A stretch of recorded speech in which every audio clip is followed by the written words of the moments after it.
Shalom, Lekulam, paz do Senhor para todos. Irmão, quero compartilhar com você essa noite um esboço, uma interpretação da parábola do filho pródigo. E eu já quero começar te dizendo que essa parábola é um equívoco. Ela não se trata do filho pródigo. Ela não se trata do garoto, nem de um e nem do outro. Por quê? Se você analisar o contexto, a situação onde essa parábola está encaixada, contextualizada, você vai perceber que ela é uma apologética. O que seria uma apologética? Uma defesa. Jesus está fazendo uma defesa da sua ação, atuação enquanto no seu ministério terreno, quando ele veio para evangelizar, para pregar as boas novas, dar vista aos cegos, proclamar o ano aceitável do Senhor. Se você voltar lá no capítulo 15, ou abrir a sua Bíblia comigo, eu te convido para isso. Vamos manusear a palavra do Senhor. Eu tenho uma palavra de Deus para você, eu sei que Ele vai falar contigo.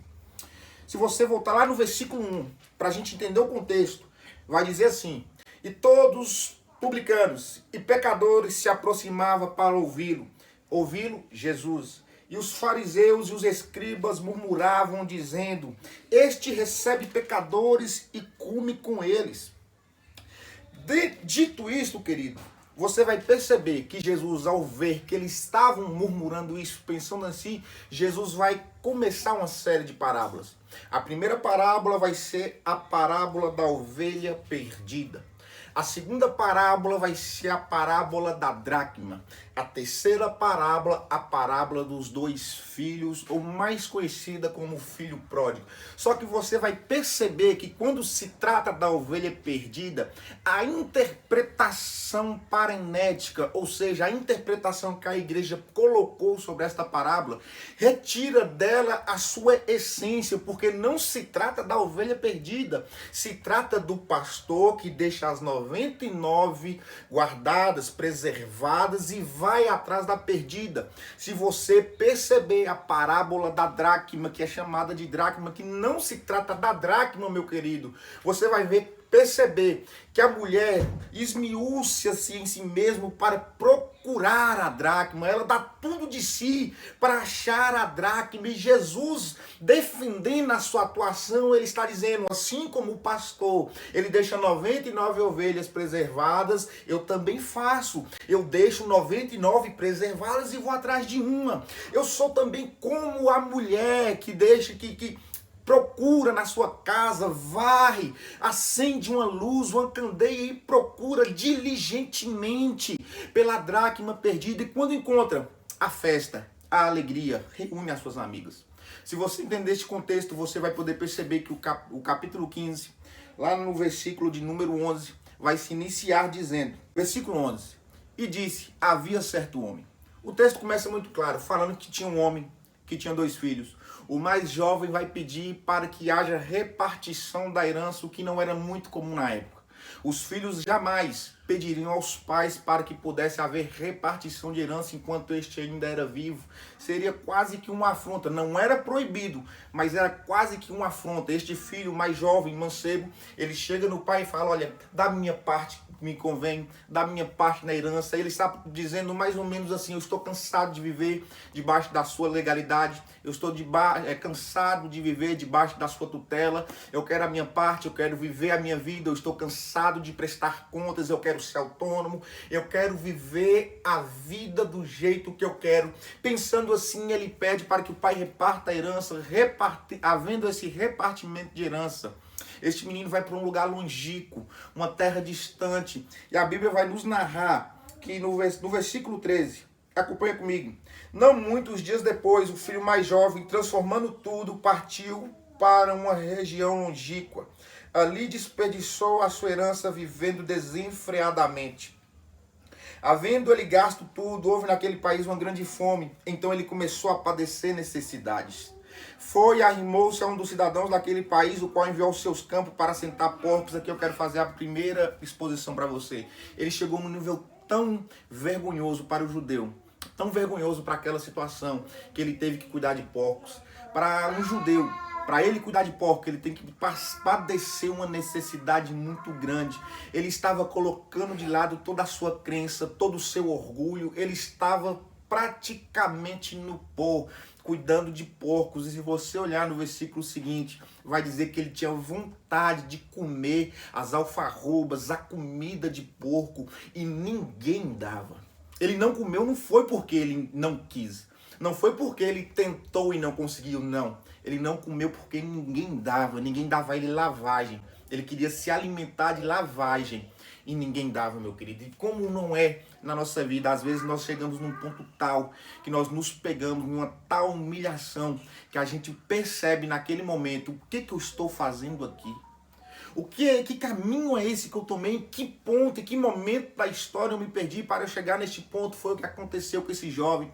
Ele caiu em si, este texto caiu em si. Ele é um aramaísmo. Devido à falta de palavras para converter, colocou-se na nossa Bíblia caindo em si. Mas o sentido desse texto é um sentido de converteu. Vem de um hebraísmo da palavra teshuvá, que quer dizer retorno. Retornar ao Pai, retornar ao estado primeiro, o estado que eu nunca deveria ter abandonado, que eu nunca deveria ter deixado. Ele então cai em si, e este texto quer dizer que ele se converteu.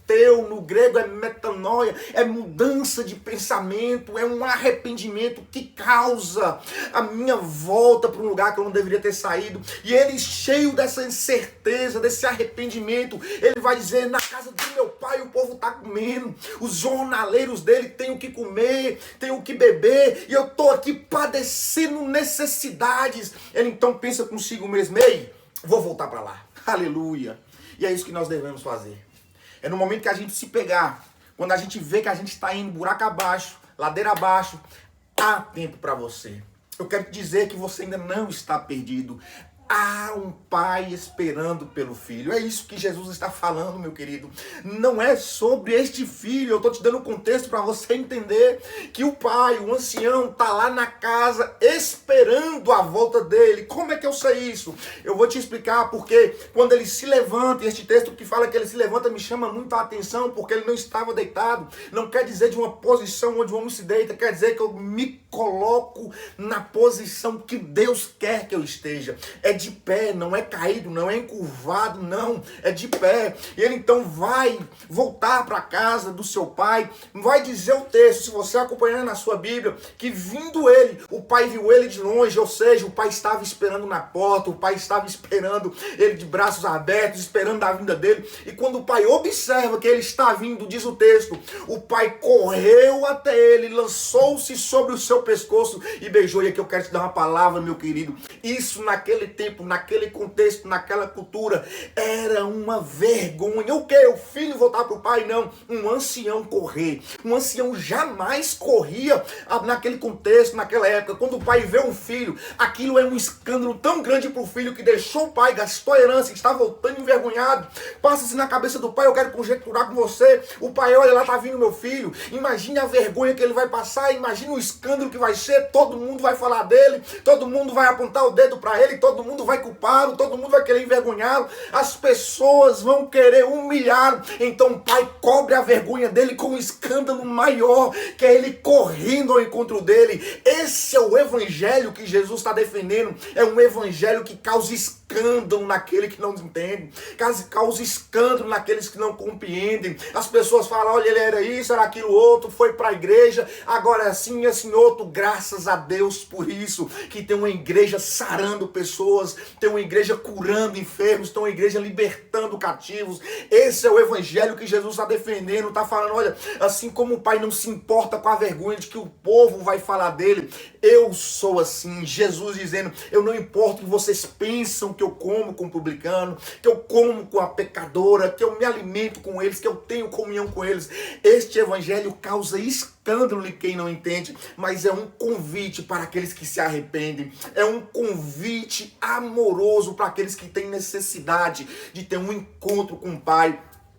Ele chega no filho, abraça o filho, vem com ele, coloca ele para dentro da casa e diz que teve festa, meu querido. E agora tem a segunda parte da parábola, porque essa parábola é dividida em duas partes. A primeira parte é o pai recebendo este filho, o pai com um grande amor que recebe de volta o filho que outrora partiu porque quis, não partiu porque foi mandado embora, não partiu porque foi rejeitado, não, ele quis, ele desejou, e o pai deu ele liberdade para ele ir, para ele apanhar, para ele apanhar da vida, para ele aprender que nos braços do pai é que tem conforto, no braço do pai é que tem segurança, nos braços do pai é que tem amor. Essa primeira parte me chama muito a atenção, mas a segunda também me chama. Na segunda parte da parábola vai dizer que o filho mais velho, vindo então, chegou e ouviu-se de longe os cantarem, as músicas, os bateres de palma. O povo estava tão alegre que o filho mais moço voltou, que estava batendo palma e se alegrando. O mais velho, então, o povo estava alegre, irmão, porque o filho mais novo voltou.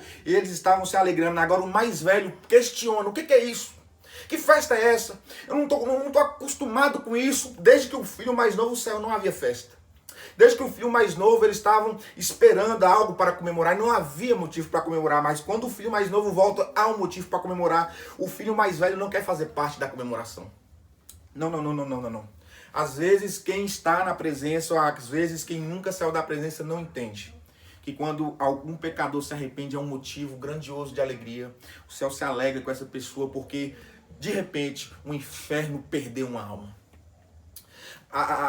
O Satanás, o demônio, perdeu uma alma. E as pessoas não compreendem isso. E é o que está acontecendo com esse filho mais velho. Ele não está compreendendo que foi um ganho. O irmão mais novo voltou com vida, voltou, estava morto e reviveu, como diz o texto, mas ele não quer saber disso, ele ficou enciumado. Ele ficou atribulado com a situação e falou com o pai: olha, eu sempre estive contigo, eu nunca te abandonei, agora volta este teu filho. Olha para você ver o que o texto diz, você confere aí na sua casa.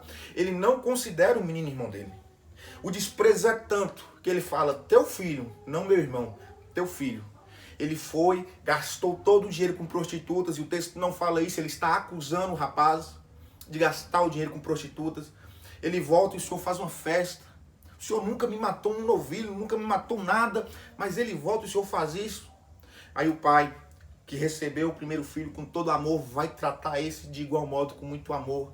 E vai falar assim: olha, meu filho, tudo que eu tenho é teu. Tudo que eu tenho te pertence. Mas nós temos que nos alegrar, nós temos que ficar felizes, porque o teu irmão estava morto e reviveu.